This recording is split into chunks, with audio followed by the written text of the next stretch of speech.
Hello अस्सलाम वालेकुम friends, क्या हाल है आप सब लोगों का। उम्मीद करता हूँ कि आप सब लोग खैरियत से होंगे। तो आज मैं फिर से आपके पास हाजिर हूँ एक नई वीडियो के साथ एमएस वर्ड की, जो कि हमारा आज आखिरी लेआउट है जो जिसका आज हम यूज़ करेंगे। उसके बाद हमारा क्या हो जाएगा, वर्ड प्रोसेसर कोर्स क्या हो जाएगा, कंप्लीट हो जाएगा। तो इसी के साथ अब हम अपनी वीडियो शुरू करते हैं। जैसे सबसे पहले आपने क्या कर लेना है, एमएस वर्ड को ओपन कर लेना है। यहाँ पे देखें मेरे पास एमएस वर्ड हो चुका है ओपन। तो यहाँ पे करना है, मैंने इसका साइज जो है वो फुल कर देना है। तो अब आज हमारे पास क्या है, व्यू।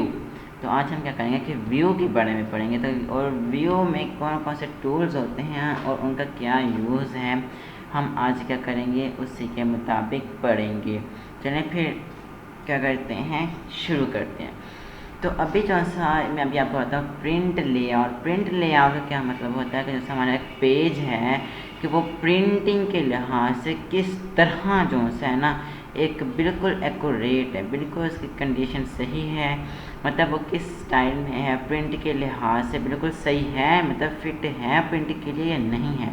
तो यहाँ पे जो है हमारे पास क्या है, प्रिंट लेआउट में हमारा जैसा ये पेज है, अभी वो किस में है, प्रिंट लेआउट में। इसका मतलब क्या है कि हमारा से पेज है, मैं आपको जूम थोड़ा सा काम करके दिखाता हूँ कि जो हमारा पेज है ये प्रिंटिंग के लिए एकदम परफेक्ट है। ठीक है, अगर हम इसको करते हैं वेब लेआउट में, तो वेब लेआउट में आप देख सकते हैं कि पूरी स्क्रीन पे जो है ना वो हमारे पास पेज फैल चुके हैं, ठीक है ना। लेकिन आपने अगर आप वेब लेआउट पर रखेंगे तो आप क्या करेंगे, इसका मतलब क्या होता है कि प्रिंट लेआउट में आप इसको नहीं रख रहे होते। तो यहाँ सिंपली आपने करना प्रिंट लेआउट में रखना, ताकि जो है ना ये पेज जो है वो प्रिंटिंग लेआउट के लिए परफेक्ट रहे। तो प्रिंट लेआउट का ये यूज़ होता है। उसके बाद कहता है फुल स्क्रीन रीडिंग। क्या मतलब होता है कि जो है ना हमारे पास अगर आपने एक डॉक्यूमेंट लिखा है, ठीक है ना, अगर आप एक डॉक्यूमेंट लिखे हैं और आप उसको कहते हैं कि यार ये तो हाफ पेज का, लेकिन मैं इसको फुल स्क्रीन पे देखना चाहता हूँ, तो सिंपली आप क्या करते हैं कि फुल स्क्रीन रीडिंग को जो है ना वो सेलेक्ट करते हैं। तो आप कौन सा पेज है वो कुछ इस तरह से आता है। लेकिन मैं आपको एक डॉक्यूमेंट दिखाता हूँ। एक कोई सा भी डॉक्यूमेंट हम ओपन कर लेते हैं, कोई सा भी डॉक्यूमेंट, कोई सा भी डॉक्यूमेंट हम ओपन कर लेते हैं। मैं जैसे कि ये वाला, अब यहाँ पे क्या किया मैंने, ये डॉक्यूमेंट ओपन कर लिया। मैं व्यू पे आऊँगा, ठीक है ना। व्यू पे आने के बाद क्या करेंगे, हमने full screen reading, full screen reading पे आप क्लिक करेंगे ना तो वो आपको कुछ इस तरह से दिखा देगा कि जब हमारा पेज जो है ना वो प्रिंट होगा तो वो कुछ इस तरह की जो है ना रीडिंग जो है वो दिखेगी। हमारे पास क्या है, पेज सेकंड है। तो अगर आप कहते हैं कि कितने पेज लिखे हुए हैं, तो आप जानना चाहते हैं कि आप ऊपर सबसे पहले आप देखेंगे ऊपर आकर कितने का वो क्या कह रहा है, हमारे पास टोटल कितने 3 पेज ना, लेकिन स्क्रीन पे कितने शो हो रहे हैं, पहला और दूसरा ऑफ 3, यानी कि टोटल 3 पेजेस हैं। और हमारे पास स्क्रीन पे भी कितने शो हो रहे हैं, 2 शो हो रहे हैं, एक ये वाला और एक ये वाला पेज, यानी कि 2 पेज हमारे पास स्क्रीन पे शो हो रहे हैं। तो ये जो है ये टूल जो है फुल स्क्रीन रीडिंग, ये इसलिए यूज़ है कि प्रिंट होने के बाद हमारा पेज पे जो समय लिखी हुई है ये तहरीर वो कुछ इस तरह से नज़र आएगी। देखिए प्रिंट होने के बाद जो है वो पूरे पेज पे हमारी तहरीर इस तरह की नज़र आएगी। तो सिंपली आपने क्या कर देना, इसको क्लोज़ कर देना। तो इसका जो है यूज़ ये है। वेब लेआउट का मैंने आपको पहले बताया था कि वेब लेआउट करेंगे तो आपके क्या है, पूरी स्क्रीन पे आपके पेज फैल जाएगा। तो क्या करना है, सिंपली आपने इसको क्लोज़ कर देना है, ठीक है। अब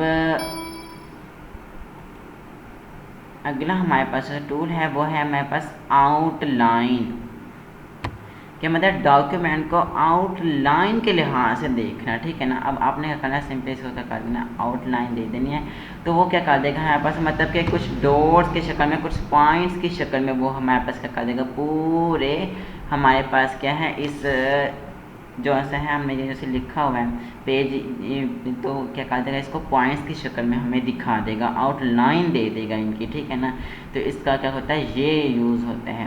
तो अगर हमारे पास है ड्राफ्ट यानी कि लिखी हुई तहरीर को ड्राफ्ट की शक्ल में दिखाना, या आउटलाइन किसका होता है, लिखी हुई तहरीर को आउटलाइन की शक्ल में दिखाना, और ड्राफ्ट का मतलब होता है लिखी गई तहरीर को ड्राफ्ट की शक्ल में दिखाना। तो हमने सिंपली करना ड्राफ्ट जब करेंगे तो वह देखिए हमारे पास क्या करेगा कि ड्राफ्ट की शक्ल में दिखाएगा, पूरा पेज जो है वो हमारे पूरी स्क्रीन पर क्या हो चुका है, फैल चुका है। और ये देखिए मैं अभी आपको यहाँ पर दिखाता हूँ,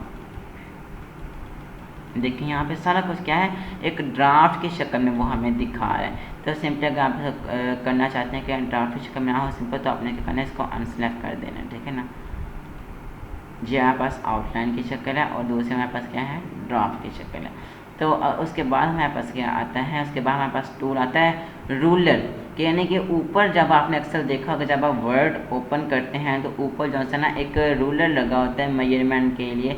तो अगर आप कहते हैं कि यार ये शो हो, तो आपने सिंपली क्या करना है, रूलर को कर देना, सिलेक्ट कर देना। तो हमारे पास ये देखो ऊपर ये वाला देखें, ये रूलर जो है ये हमारे पास क्या होगा, शो हो गया। तो अगर आप कहते हैं यार ये शो ना हो, तो आपने सिंपली क्या कर देना, इसको डिसलेक्ट कर देना। लेकिन मैं कहता हूँ रूलर शो हो तो मैं इसको सिलेक्ट करके रखना।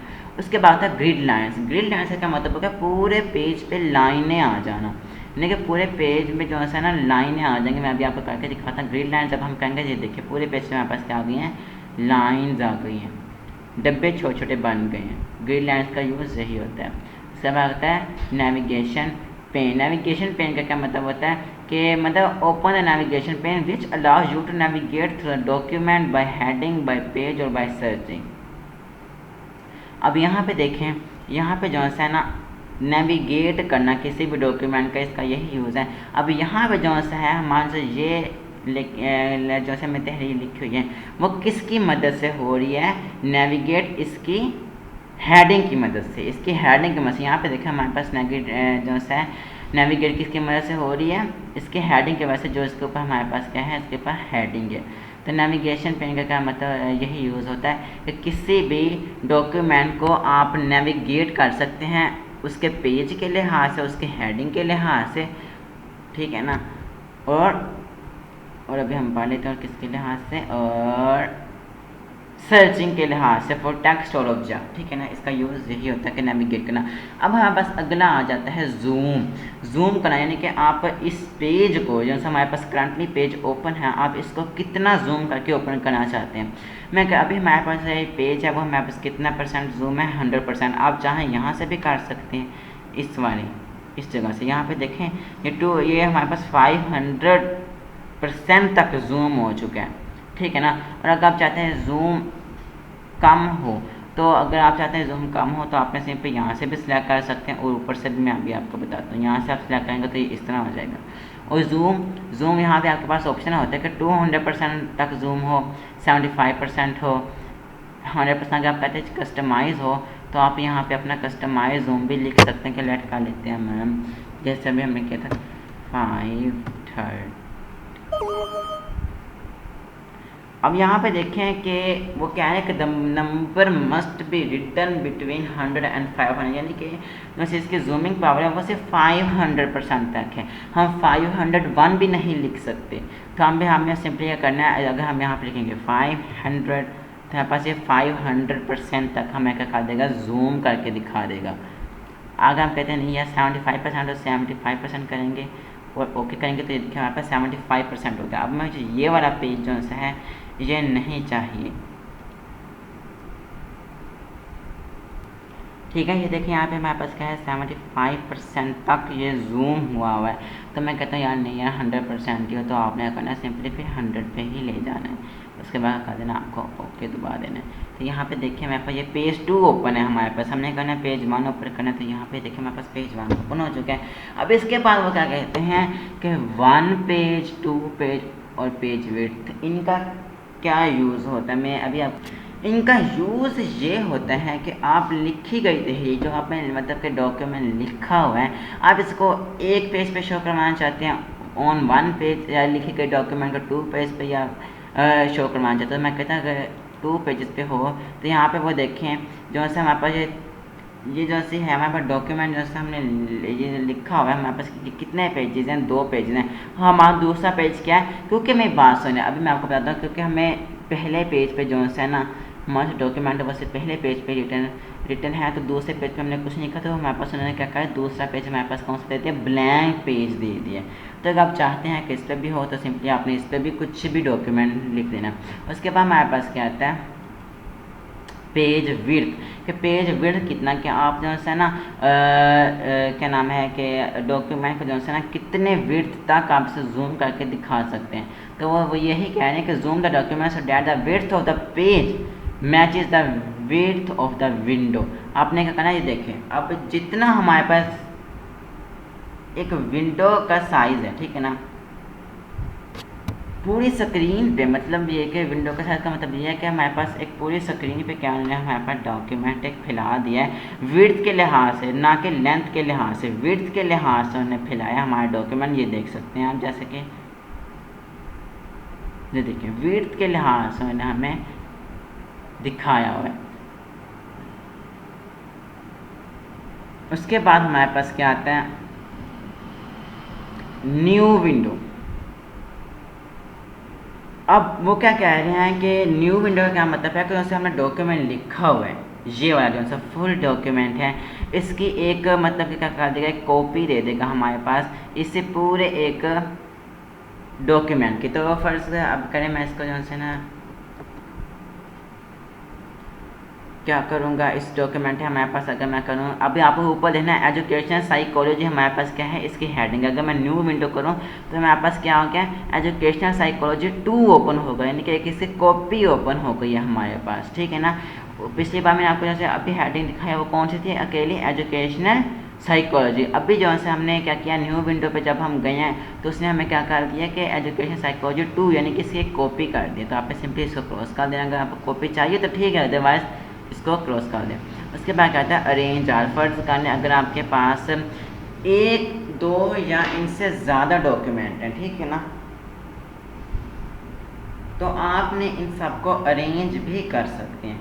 वो कैसे कर सकते हैं, अब अगर आपके पास फ़र्ज़ करें 2 डॉक्यूमेंट, तो आपने क्या करना है, सिंपली जो है ना इनको ओपन कर लेना है। अब वो क्या कहना है कि देखें, मैं आपको बताएं कि tile are open program window side by side on the screen, यानी कि जो सा हमारे पास क्या है, जैसे एक हमने डॉक्यूमेंट लिखा है ना, अब हमें कितने सारे डॉक्यूमेंट अगर हम सारे खोलते हैं, उसके बाद हम क्या करते हैं, अरेंज ऑल करते हैं। तो वो हमें किस तरह कर देते हैं, अभी मैं आपको समझा, अरेंज कर देते हैं कि फ़र्ज़ करें डॉक्यूमेंट फर्स्ट इस जगह पे, फिर डॉक्यूमेंट सेकंड इस जगह पे, फिर थर्ड डॉक्यूमेंट इस जगह पे, फोर्थ डॉक्यूमेंट इस जगह पे, फिर फिफ्थ डॉक्यूमेंट इस जगह पे। अब मैं आपको करके दिखाता हूँ कि अरेंज ऑल,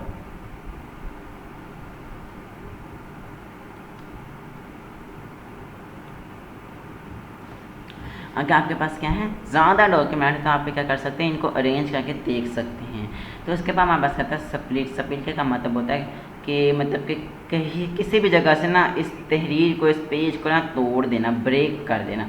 तो आप सिंपली करना है, स्प्लिट पे क्लिक करना। उसके बाद यहाँ पे देखें कि वह कह रहा है जहाँ पे भी आप करके ना इसको ब्रेक करना चाहते, तो वहाँ पे आपने सिंपली इसको क्या करना है, यहाँ पे रखना और यहाँ पे क्या कर देना, लेफ़्ट क्लिक कर देना। तो यहाँ पे आप देख सकते हैं कि हमारे पास जो से ये तहरीर है, डॉक्यूमेंट है, ये 2 अलग अलग जो है ना जगह पे क्या हो गया, ब्रेक हो गए। एक इस पेज पे चली गई और एक दूसरे पेज पे चली गई, और इसका एक अपना अलग से रूलर भी आ गए, ठीक है ना। तो आपने करना है रिमूव स्प्लिट, यानी कि आप स्प्लिट को रिमूव करना चाहते हैं, सिंपली आपने करना है कि नहीं यार डॉक्यूमेंट सिर्फ एक ही पेज पे, दूसरे पेज पे ना जाए, सिंपली आपने क्या करना है कि रिमूव स्प्लिट कर देना और आपका जो सा डॉक्यूमेंट है वो सिंपली एक ही पेज पे आ जाएगा। उसके बाद क्या होता है स्विच विंडो। स्विच विंडो से क्या मतलब होता है कि स्विच विंडो का मतलब ये होता है कि आप जो है ना आप अपने जैसे डॉक्यूमेंट है इसका जैसे टाइटल है उसको देख सकते हैं कि इसका टाइटल क्या है। अब सबसे पहले तो बात यह है कि हमारे पास जैसे ना ऊपर लिखा हुआ अभी हमें नज़र आ जाता है। तो अगर आप जानना चाहते हैं कि नहीं यार इसका कोई और मतलब कि कोई हाई टाइटल हो इसका, तो आप क्या करेंगे, सिंपली इस पर क्लिक करेंगे तो वो आपको बता देगा कि एजुकेशनल साइकोलॉजी क्या है, इसका टाइटल है। तो यहाँ पे देखें मेरे पास ऊपर जो सा टाइटल है वो किस नाम से सेव है, एजुकेशनल साइकोलॉजी। तो इसका टाइटल यहाँ पे भी क्या आ रहा है, एजुकेशनल साइकोलॉजी। इसका स्विच विंडो का यही है कि आप क्या कर सकते हैं, इसकी मदद से अपने डॉक्यूमेंट का टाइटल जान सकते हैं, इसका यूज़ यही है। इसके बाद हमारे पास कहता है मैक्रोज। मैक्रोज का क्या मतलब होता है कि इसका मतलब ये होता है कि आपको मतलब कि पूरी एक लिस्ट दे देगा मैक्रोज के, जिसके मदद से आप क्रिएट कर सकते हैं, डेल कर सकते हैं और रन कर सकते हैं मैक्रोज का। मैक्रोज पर सिंपली मैं क्लिक करूँगा तो वो क्या कहते हैं, व्यू मैक्रोज और रिकॉर्ड मैक्रोज। मैं कहता हूँ कि व्यू मैक्रोज, तो वहाँ पर क्या कर देगा कि मैक्रो नेम जो है हमारे पास वहाँ पे कोई भी दे देना। फर्ज करें मैं जैसे ये दे देता हूँ कि जैसे हमारे पास ये लिखा हुआ है एजुकेशनल साइकोलॉजी, तो मैं कहता हूँ कि मैं जैसे ना इसका यही दे देता हूँ। अच्छा भाई हाई को मैंने क्या कर दिया, रन कर दिया। अब यहाँ पे देखें मैं क्या करूँगा, इसको सबसे पहले सेलेक्ट कर लूँगा। सेलेक्ट करके मैं मैक्रो पे जाऊँगा, व्यू मैक्रो करूँगा ना, यहाँ पे कहने के नाम मैं इसकी जगह कर दूँगा ये एजुकेशनल जो है ना वो कर दूँगा। हमारे पास क्या है यहाँ पे, तो सभी हमने सेलेक्ट किया एजुकेशनल साइकोलॉजी। तो यहाँ पे आपने अभी क्या करना है, इसको डायरेक्ट करना है यस। अभी हमने क्या करना है, इसको सेलेक्ट करना भूल गए।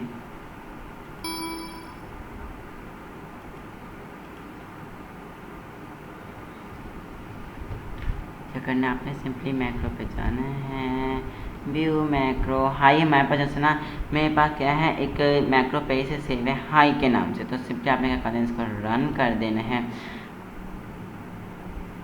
रन करने के बाद क्या हो जाएगा, आपके से माइक्रो है वो रन हो जाएगा, मैक्रो मैक्रो। उसके बाद क्या करेगा, कहते हैं कि नहीं हमारा मैक्रो जो है वो रिकॉर्ड होता है, आपको सिंपली करना है रिकॉर्ड मैक्रो।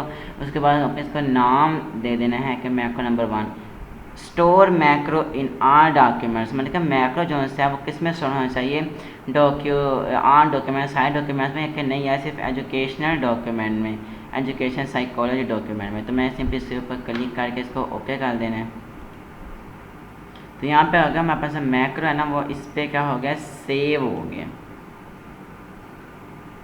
तो जैसे है अब इसके बाद जैसे मैं आपको बता दूँ, जैसे हमारे पास आएगा था मेलिंग्स। मेलिंग्स में क्या होता है कि मेलिंग्स में इसमें से जो सा होता है ना, एक ही वो टूल जो सा होता है यूज़ के लिए होता है, बाकी जो से टूल्स हैं वो यूज़ कोई भी नहीं करता है। तो यहाँ पे इन्वेलप्स ही सिर्फ यूज़ होते हैं। इन्वेलप से क्या मतलब होता है कि लिफाफे पे जो है ना, इन्वेलप का क्या मतलब होता है, लिफाफा। इसका क्या मतलब होता है कि आप इस पर किसी भी चीज़ का एड्रेस लिख सकते हैं। फर्स्ट का मैंने मिला इन्वेलप से ओपन किया और क्या किया कि यहाँ पर उन्होंने कहा डिलीवरी एड्रेस, जहाँ तक आप इसको डिलीवर करना है आप डॉक्यूमेंट। मैं फ़र्ज़ करता हूँ कि मैंने कहा कि जो है ना आपने किसी भी अपने रिश्तेदार का नाम, जैसे होता है आप देखोगे अक्सर फैक्स मशीन्स, तो फैक्स मशीन्स में इस चीज़ का यूज़ किया जाता है इन्वेलप्स का, कि अगर आपने फैक्स मशीन में के ज़रिए फैक्स एक जगह से दूसरे का भेजना तो आप उसमें क्या कहते हैं डिलीवरी एड्रेस लिखते हैं। तो यहाँ पे चूँकि मैंने यहाँ इसको किसी को नहीं भेजना तो मैं यहाँ पे